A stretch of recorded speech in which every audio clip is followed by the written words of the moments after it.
First, let's find out what is subject-verb agreement.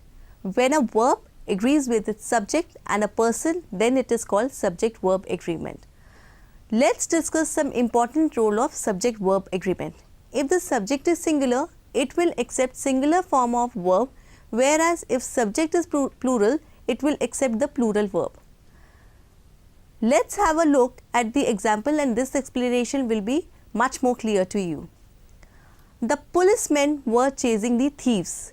In the above example, the subject is plural and the verb is also plural. As the subject is plural, therefore it has accepted plural form of verb. Now let's see singular form of this case. The policeman is chasing the thief. In the above example, the subject is singular, therefore it has accepted singular form of verb. When with two or more than two singular subjects and is used, then they accept the plural form of verb. Say the landlord and tenants were fighting. Now there is one more rule. When two singular nouns refer to one particular person, place or thing, then the verb is singular.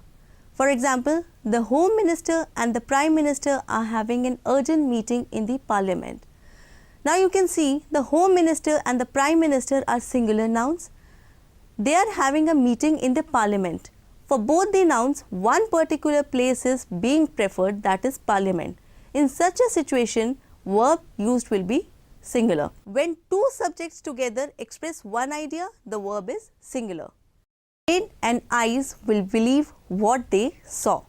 In the example, you can see that the two subjects, brain and the eyes, are expressing one particular idea, that is what they saw. In this condition, the verb used will be singular. Subject-verb agreement. This is the example of subject-verb agreement. Say India is a vast country. There are many states in India. Indian culture is famous all over the world. This was the example of subject-verb agreement.